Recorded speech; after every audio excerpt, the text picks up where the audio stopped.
and I can assure him that the Taoiseach will certainly be selling the Irish tourism product when he is in the USA for St. Patrick's Day in his meeting with President Obama. Thank you. Is the other business agreed? Senator Barrett? Just briefly, the question of regulatory impact assessments of legislation, Leader, before it reaches the House. I was wondering if you could attend to that. We'll try and deal with that as well, Senator. Yep. Is the other business agreed? Other business agreed? The proposed suspension in the House to 11:45. Is that agreed? Agreed. The House stands suspended until 11:45.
I'd like to welcome MEP Costello to the House. I think, unlike some of your colleagues, it's your first time in here into this chamber, so you're very welcome here today.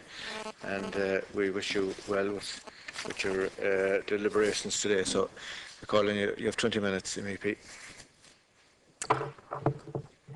Thank you very much, Cathaoirleach, and Senators. I would just like to thank the members of the Seanad for the invitation to address you here today. Indeed, I'm really delighted to have the opportunity to outline the nature of my work and to discuss issues of national importance, European issues of national importance with the Seanad. As you are aware, I have been a member of the European Parliament just since February 2012, following the retirement of Proinsias de Rossa. As such, since I have taken the seat in the European Parliament, I am a member of the Employment and Social Affairs Committee, and I am chairperson of the delegation to the Palestinian Legislative Council. I'm also a substitute member of the Crime and Money Laundering Committee, and I'm a substitute member of the Development Committee. And I very much welcome the opportunity to discuss my work. I'm going to focus very much today on my work on the Employment and Social Affairs Committee, but there are many aspects to the work, particularly in relation to the delegation to Palestine, that I would love to have the opportunity to talk to you about, and maybe if there are questions in relation to that at a later stage, I'd be happy to take them, or maybe even come back to this House or another committee to talk about some of the issues there. Firstly, I would say that if we look at the founding principles and the founding values of the European Union, these are still very much in evidence by the current EU treaties. Article 2 of the Treaty on the European Union emphasises respect for human dignity and solidarity as core values of the European Union. Article 3 states that the Union's aim is to promote peace, its values and the well-being of its people. Article 3 commits the European Union to working for social progress, to fighting for social justice, to protecting the rights of the child.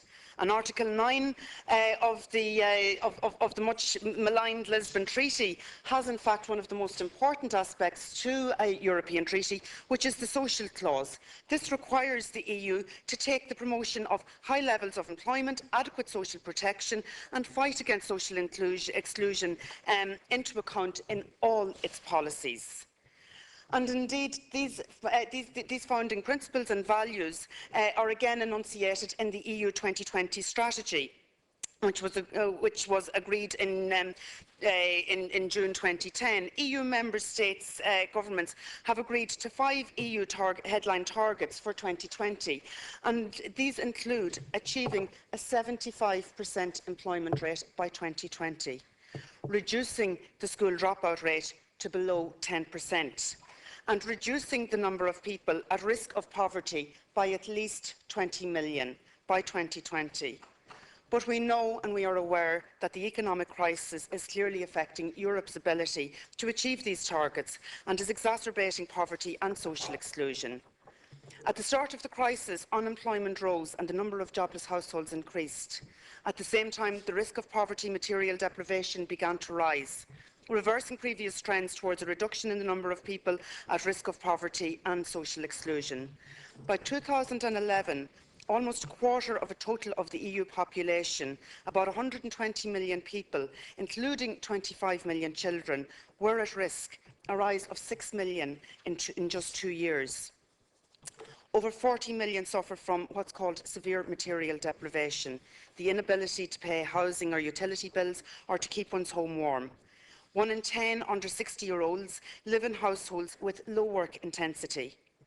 And while all of these statistics indicate, I believe, is that member states and all member states are grappling with the same problems.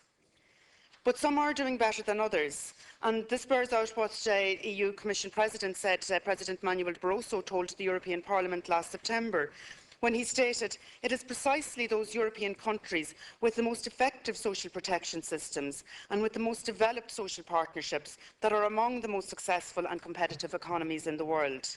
So if this is the case, as I believe, then there is a link between better, well-designed social spending and between well-designed social spending and economic competitiveness.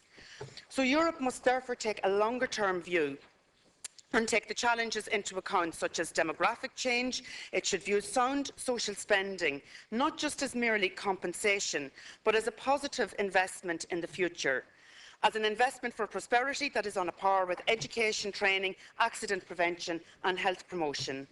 And so this is the core idea behind the social investment package that was launched by Commissioner Laszlo Andor last week, and one that I hope will spark a major debate about the future direction of Europe.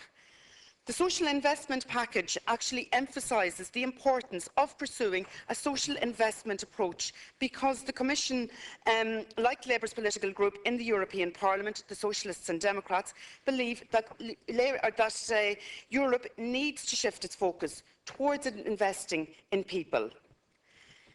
This belief is why I very much support the current proposal that 25% of EU cohesion funds in the 2014 to 2020 multi-annual financial framework should go towards the European Social Fund, and that 25% of that should indeed go towards combating poverty and social inclusion.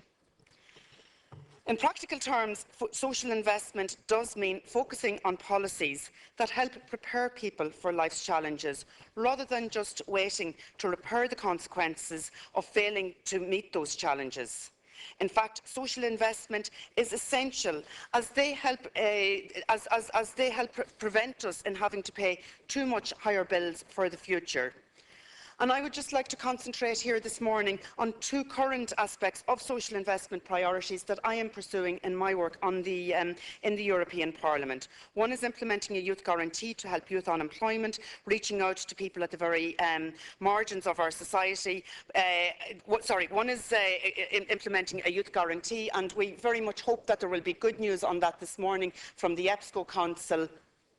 And secondly then, the Fund for European Aid for the Most Deprived, which is replacing the food programme and reaches out to those people on the margins of our society. I want to take the issue of youth unemployment first. One of the key social investment approaches that I have been advocating since I took the seat in the European Parliament is the concept of a European Youth Guarantee. This was the issue that I have spoken about most since I've actually become an MEP. Yesterday we had announcements from the CSO which indicate that Ireland is at last beginning to turn the tide, we hope, on unemployment. The figures seem to bear out the Commission's recent economic forecasts that estimated that after 5 years of collapsing labour force, total employment in Ireland this year will grow, albeit just by 0.1%, but it grew last year by just 0.1%. This year will grow by 0.9%. So we hope that we are looking at the tide is turning. This is good news, but much more needs to be done. We know that Europe is in the midst of an unemployment crisis. The most recent Eurostat figures put EU unemployment at an unprecedented high of 11.7%, or 26 million people. Europe's youth unemployment rate stands at 23.4% in December 2012. That's 5.7 million people. This is an increase of over 50% since 2008. Ireland's rate is 27.7%, unacceptably high. It's up threefold since youth unemployment stood at 9% in 2008. It's now 27.7%. And we know that these figures are tempered by the roughly 3,000 young people who leave our shores each month.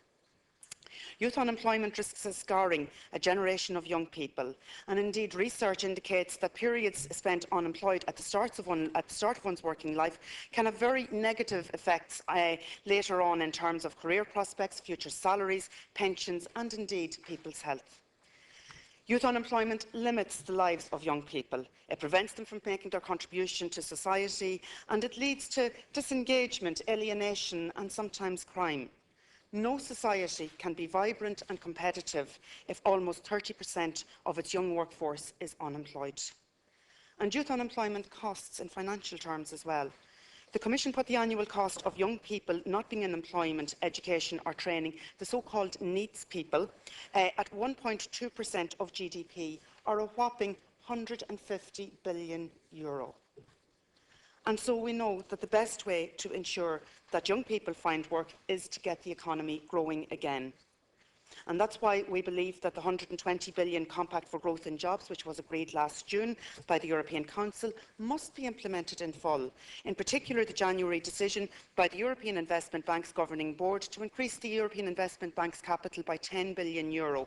That must be translated into a concrete pan-European investment programme in infrastructure and in people. And indeed, last week in the European Parliament, I raised the fact that much of this funding should be made available to SMEs.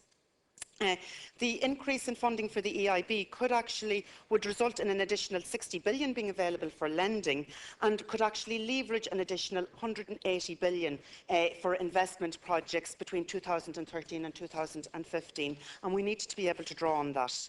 But that's why, too, I believe that we need to ensure that the multi-annual financial framework that we're debating at the moment in the European Parliament and we're negotiating with the Council, it's very important that that will actually have the resources and the flexibility to achieve the EU aims, particularly those that are already set down in the EU 2020 strategy, and that it's focused on growth-enhancing future priorities, not just looking at the past. And I believe that there is no doubt that the Youth Guarantee is one of the best ways that we can actually help tackle the scourge of unemployment. The Youth Guarantee is an approach whereby public authorities, employment services, relevant stakeholders work together to ensure that every unemployed young person receives a quality job offer, apprenticeship, traineeship, within 4 months of becoming unemployed or leaving formal education. The core principle behind the Youth Guarantee is to identify and address the needs of each young person, rather than simply slotting them into existing service provision. The focus is very much on the client needs rather than on what the service providers are actually doing at the moment. The Youth Guarantee is an approach that is tried and tested. It works in Austria, which has a youth unemployment rate of 8.5%. It also works in Denmark, Sweden, Germany and Finland that have similar programmes. It's a policy initiative that the Labour Party have been advocating, and the S&D Group and our sister parties across Europe have been campaigning for some time. On the 5th of December, the Commission presented a proposal for a recommendation to the Council for a Youth Guarantee, and the main aims of this proposal were to mobilise Member States to reduce youth unemployment, to suggest a model to follow when setting up a Youth Guarantee, and to establish peer review schemes to assess the effectiveness of adopted projects. I very much welcome the fact that the adoption of this proposal was made one of the priorities of the Irish Presidency, and that the proposal is hopefully being adopted as we speak this morning at the EPSCO Council, which is being chaired by Minister Joan Burton, and we are awaiting, we hope, what we hope will be good news from the EPSCO Council in relation to that. But we must make sure, if we are to have a youth guarantee, it is important to ensure that the youth guarantee is supported with resources. The €6 billion that was allocated in the EU budget on the 8th of February for youth unemployment is a start, and it's a step in the right direction, but we will need further intervention to ensure that we are tackling the issue of youth unemployment, and the European Parliament will be watching developments very much in that regard and overseeing that. Before the next MFF takes effect, I very much welcome the fact that the Government has actually made applications for EU funding to support Youth Guarantee pilot projects, and I hope that maybe we will actually see some of those take effect before the actual Youth Guarantee comes into force. I believe that the Youth Guarantee can play its role in reducing Ireland's youth unemployment rates. It can help us achieve the EU 2020 target of an employment rate of 75%. This is a target that is worth striving for. I'd just like to turn now for a moment to another issue that I am working on very closely, and that's the Fund for European Aid for the Most Deprived. I have been very honoured to be appointed the European Parliament's rapporteur for this fund. This fund is the replacement programme for the existing EU food aid programme. Some of you may be familiar with the MDP programme, the Most Deprived Persons programme, which provided food for people who are living on the margins and very much in need.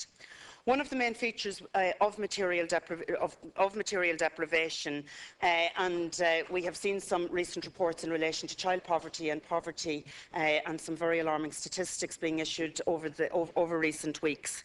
And one of the indicators is the inability to actually have access to appropriate levels of food.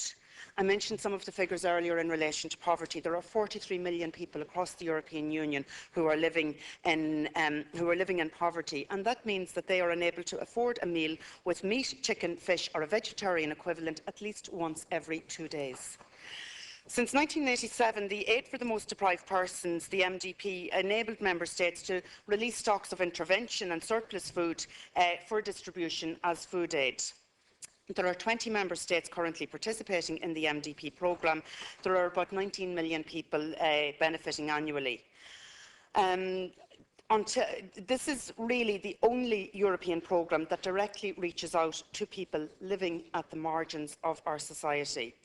The MDP has become an important tool for many NGOs and charities who are working with people who are homeless and who are suffering severe material deprivation. Organisations such as Crosscare and indeed the Capuchins, who, when I was Lord Mayor, I gave a Lord Mayor's Award to the work of Brother Kevin and Teresa Dolan and the Capuchins. The MDP never sought to resolve food poverty in Member States organisations that take part in the programme, but it was funded by essentially it came from the CAP, the Common Agricultural Policy, and it came from that particular budget line. But with the running down of intervention stocks, the MDP became less and less sustainable, and so there was a feeling that the MDP had lost its core rationale, and indeed some of the Member States felt that it breached the market rules as well, and so it was agreed that the MDP should be phased out. But the European Parliament, many of the NGOs felt that this was a hugely important programme and that there needed to be a replacement programme, that we couldn't just terminate the MDP without a replacement programme, that would send out a very negative sign, particularly when we have a huge increase in the levels of poverty, and indeed we see a huge increase in the number of people availing of the services of Brother Kevin and the Capuchins or Crosscare or those types of organisations, penny dinners. So last October the Commission did actually respond to calls by proposing a new fund which is called the Fund for European Aid for the Most Deprived, which I will refer to as the FEAD Fund, F-E-A-D, because it's just a better title, I think. This is a 2.5 billion fund and it would enable the EU Member States to work in conjunction with NGOs, partner organisations in the various different Member States to provide the funding for food and other aids. There's one estimate that puts the number of homeless people across Europe at 4 million. And particularly we are aware that children are particularly at risk of poverty, but many young adults and people with migrant backgrounds are also very much at risk of homelessness.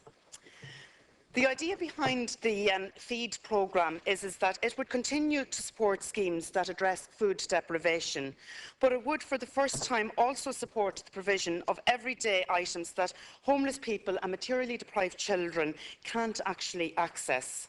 And crucially, from a social investment perspective, it would support accompanying measures that aim better to engage with people suffering from food poverty, homeless, materially deprived children, by enabling them to reintegrate into society. The fund would support a European platform and enable Member States and participating partner organisations to learn from each other and exchange practice. The Commission proposal to establish this fund is just that. It is a proposal. It needs to be scrutinised, amended by the European Parliament and by the Council of Ministers before it comes into effect. So as rapporteur, my role is to steer that report through the European Parliament. I have already produced a report. I have put 63 amendments to the Commission's proposal, and I have presented that proposal to the European Parliament.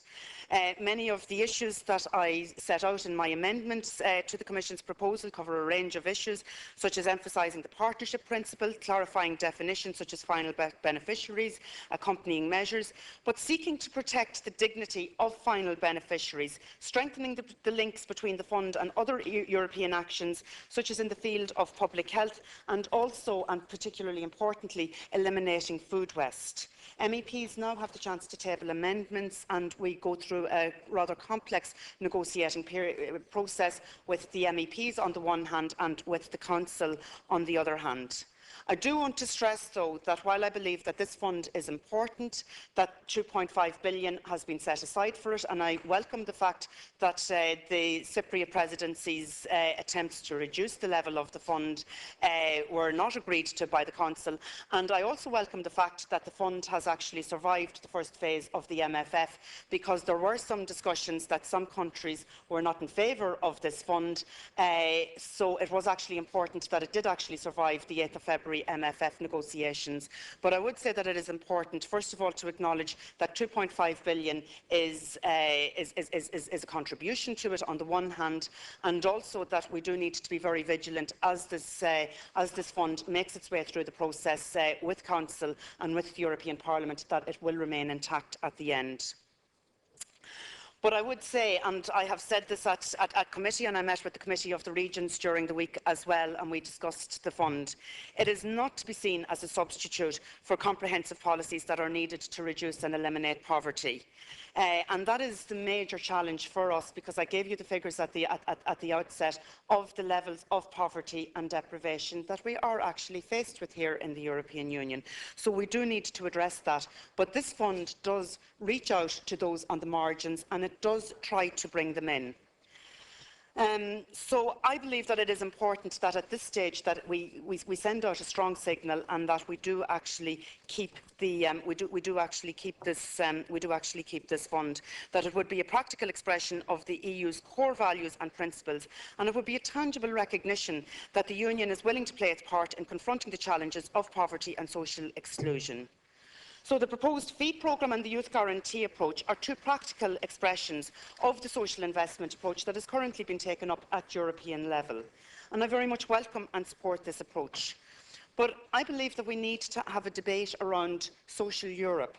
I think that we need to embed this approach more securely into the EU's decision-making structures. The Member States have, rightly in my view, agreed new rules for monitoring the coordination of their economic and fiscal policies. But we know that fiscal consolidation on its own is not sufficient. Sustainable growth and jobs will only be achieved where we have an emphasis on growth, and we have investment packages and we have investment policies.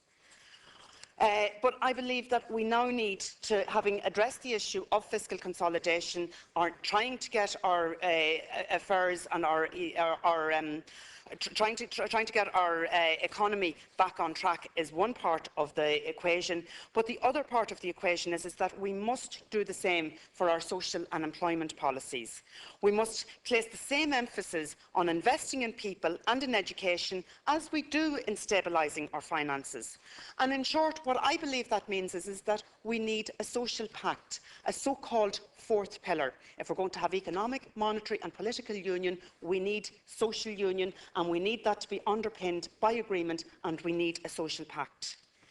I don't have time to outline in detail, and I think that this is an issue maybe the Seanad would be interested in taking up, about the idea of a social pact for Europe, but it's one that I believe in quite passionately. But I think that such a pact should set out a list of specific measures in the form of the social investments that Member States should take up, with the support of EU funding, particularly the Social Fund, over a given time frame, in order to meet employment, anti-poverty and education targets of the 2020 strategy. But importantly, this should be subject to a monitoring framework of common social indicators in the same way that the economic indicators are monitored. I believe that there is a window of opportunity to agree a social pact. Last December, the European Summit finally recognised the importance of strengthening the social dimension of a genuine economic and monetary union. This aspect is due to be discussed again at the June negotiations on the future of EMU at the June Council. In my view, the June Summit should aim to make concrete progress towards a binding social pact for the EU to ensure that our budgetary objectives are reconciled with our social and employment objectives. Europe can achieve the 2020 strategy, but only if we put the measures in place now. But it is in all our interests to work towards that. In conclusion, there are many other areas to my work that I am involved in. There are a huge number of issues that I have taken up, and as I mentioned, specifically in relation to as chair of the delegation to the Palestinian Legislative Council, there is hugely important work going on there at the moment. And if members would like to discuss that with me now or separately, I would be very happy to discuss some of the issues around that with you. I really am delighted, and I feel very honoured to be in this very august chamber, not being a previous member of either of the houses of the Oireachtas. It's a bit of a daunting experience to come here, but I am really delighted to have the opportunity to discuss these issues, to discuss some of these ideas, and I look forward very much to your feedback. So thank you very much.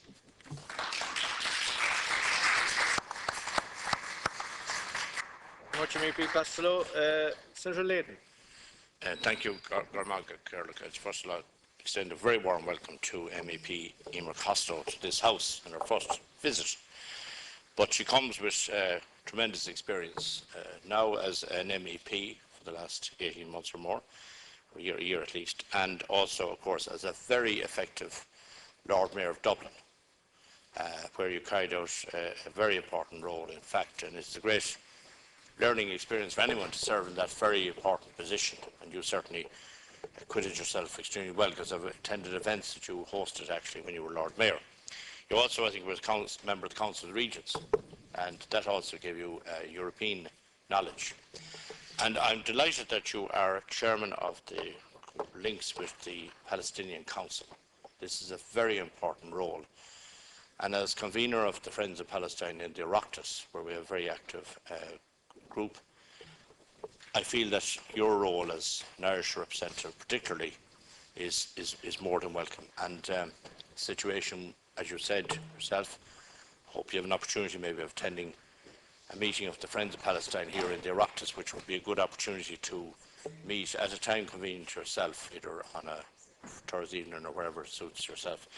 It's just that it would be very good to brief us on the present position regarding the situation in Gaza and in the West Bank, and the whole position regarding Hamas, Fatah, talks between both organisations, and the future elections that would be held in that particular region. It's a very sensitive area. It hits the headlines so regularly, and then it dies for a while, and then there's another crisis. So it's a constant crisis, and I hope that the new Israeli government will be more responsive to the peace process than the previous one.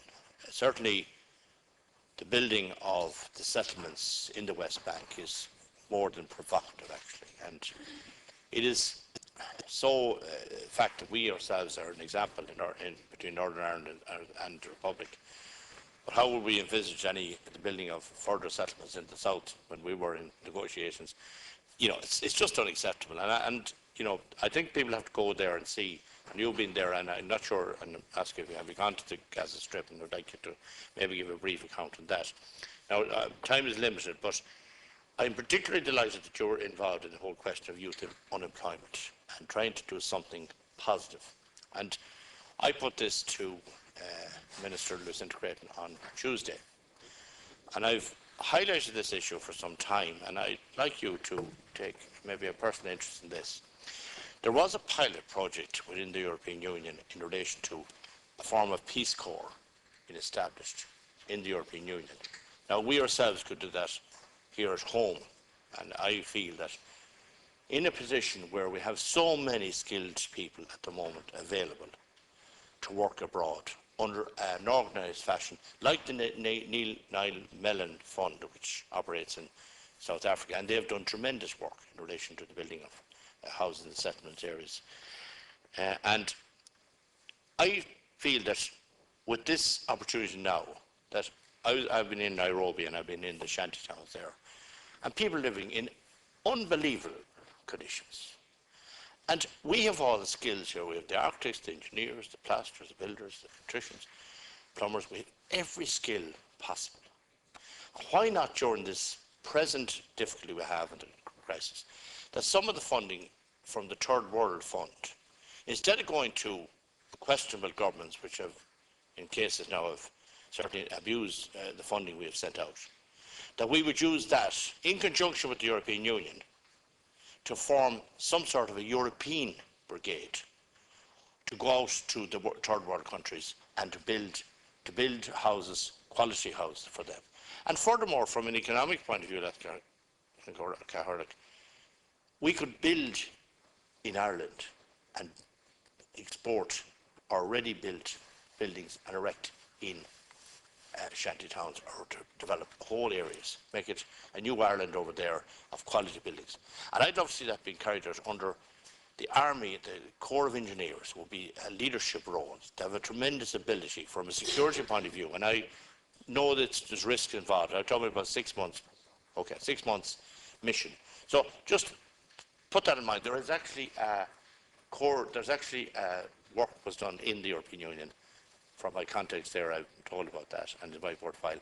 And again, I want to thank you for the hospitality which you extended to the delegation from the Parliament, from the Dáil channel, from the European Affairs Committee and the Finance Committee. You were a wonderful hostess, and I want to express my thanks to you, particularly for the courtesy extended to us. And we're extending the same courtesy to you in this House. Delighted, and wish you well. And before you go, I want to say to you, I regret that we're going to lose a seat, possibly down to 11 seats. This is a very serious situation. I wonder, have you any idea how it will affect the situation? And furthermore, just before I finish, you know, when we voted to bring in Croatia, I didn't vote to bring in Croatia for us to lose an MEP. I know if Turkey comes in, how many MPs will we land up? I know we have to have 6. That's the minimum for any country. But we can't afford to lose any more MPs. And I also want to say that you also work for Ireland, not just political parties, when you go to Europe. Thank you very much. Thank you.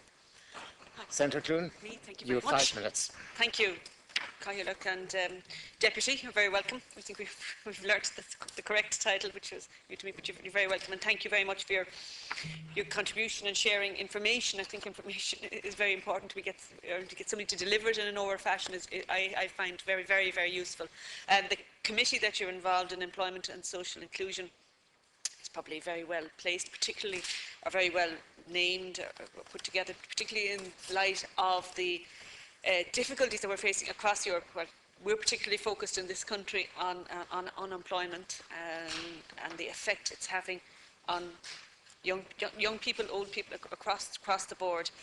We're doing a lot in that area, and it's great if we can key in and have the support of Europe in ensuring, in terms of information and support in different aspects, and how we can work with the unemployed in ensuring they do get some type of work. Like the 75% employment rate that you quoted there, a target by 2020, that must be achievable, considering where we had a number of years ago we had 5% unemployed in this country. I mean, we all know the reasons why. I'm not going to go over that, but you know, it should be an achievable target. And I totally support the Youth Guarantee Fund that you've mentioned. I hope we'll have good news on that today. With 27% unemployed, our young people unemployed in Ireland, it's a very difficult situation. Last week, the government, as you will know, announced their action plan for jobs for this year, 2013. And one of the key elements of the jobs initiative was to provide an incentive for employers to hire those who have been unemployed for a long time. The state will pay €1 for every €4 that it costs the employer to take on new staff. Now that's just one of the whole recommendations, or one of the plans that the government has. There are a number of areas. I mean, I'm a member of the Jobs Committee here in this House, the Joint Jobs Committee, and we produced a report in the last 2 weeks, actually, on the whole issue of unemployment, particularly looking at the young people unemployed, and we made a number of recommendations. One of them being, yes, the youth guarantee. So but as you know, we're reorganising training programmes at the moment, and we're establishing the new Solace and new further education training boards, and really the whole area of apprentice training comes up again and again. I think we've probably gone too far one way, and we've lost what we had, what was important. Now it needs to be adapted and changed. I recognise that, but you know, there is great focus. We've had lots of people coming into the committee explaining to us the fact that we've seemed to have lost the emphasis on manufacturing and there's a huge opportunity there for employment for young people. And we've recommended also the greater use of the social clauses in all contracts that will be issued by the state. I think that will be important. And the private sector is doing a lot and could do more, like the food and grocery sector is doing an awful lot in working with the young people and ensuring that they can be supported and given work. I mean, like part-time work is better than no work. You know, we have the jobs intern program, which has been very beneficial for young people. The intern program, where it was met with some criticism at the beginning, but I think, you know, the results have shown that young people are actively engaged with it. They're very glad for the opportunity. It gives them essential skills that they wouldn't have otherwise. And indeed, over 50% of them are being employed in the businesses that we're in, or indeed in other businesses. So there's as I say, lots of initiatives there and lots that we can do, and we will continue to do, and with the support of our European partners. I mean, the CE scheme was expanded in the last budget, and that's a very successful scheme. It's very important. It gives people a sense of empowerment. It gives them valuable experience, and also they're giving something to the community, or the community, rather than giving something to the community is actually benefiting from it. I know my time is very short, and I was most interested in your final part of your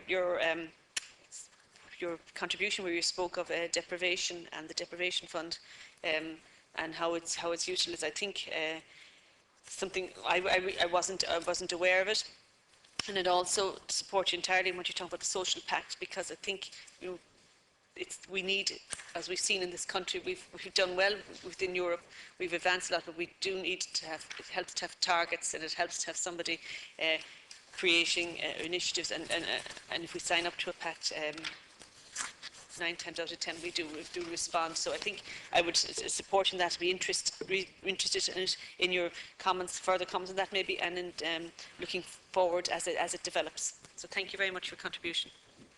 Thanks, Senator. Senator Moran, you have 5 minutes.